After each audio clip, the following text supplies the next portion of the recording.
Have you ever had a moment where you thought your workday was over and you're getting ready to head home, only for your boss to walk in and tell you that you have to work overtime? Well, it was October of 2011. I was serving in the Army as an infantryman in 1st Infantry Division, and we were in Khost Province, Afghanistan.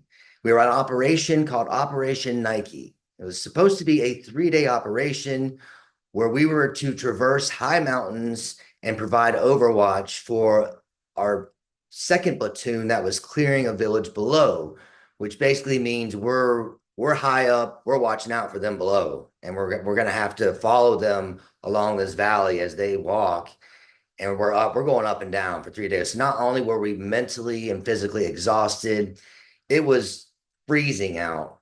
I'll never forget sleeping at night, and I would open up a small little hole in my sleeping bag for several minutes at a time to get warm and to breathe. And this was a vicious cycle because it would get too cold with the hole open, but then I would run out of air. So on the morning of the day we're supposed to get picked up by Chinook helicopters at the landing zone, my platoon sergeant comes down the pipe. He tells our platoon that we have just been extended for 24 hours. And to say that we were angry would be an understatement. I don't think I've ever seen the morale of our platoon that low on our year-long deployment until that moment. And I knew that something had to be done to lift morale because we were crushed.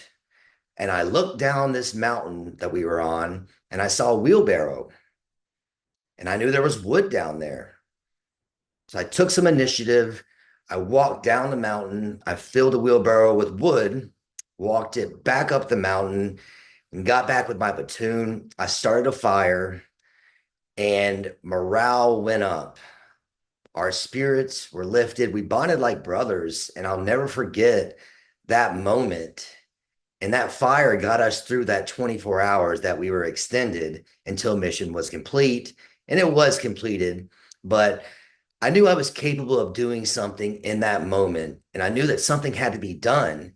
And the same thing is true in life. Sometimes unforeseen circumstances happen, but you have to find a way to rally your troops. And that holds true for sportscasting and live TV. Things can happen in the control room, things go wrong. You got to find a way. And I was capable of finding that way. And I will find a way to rally the troops.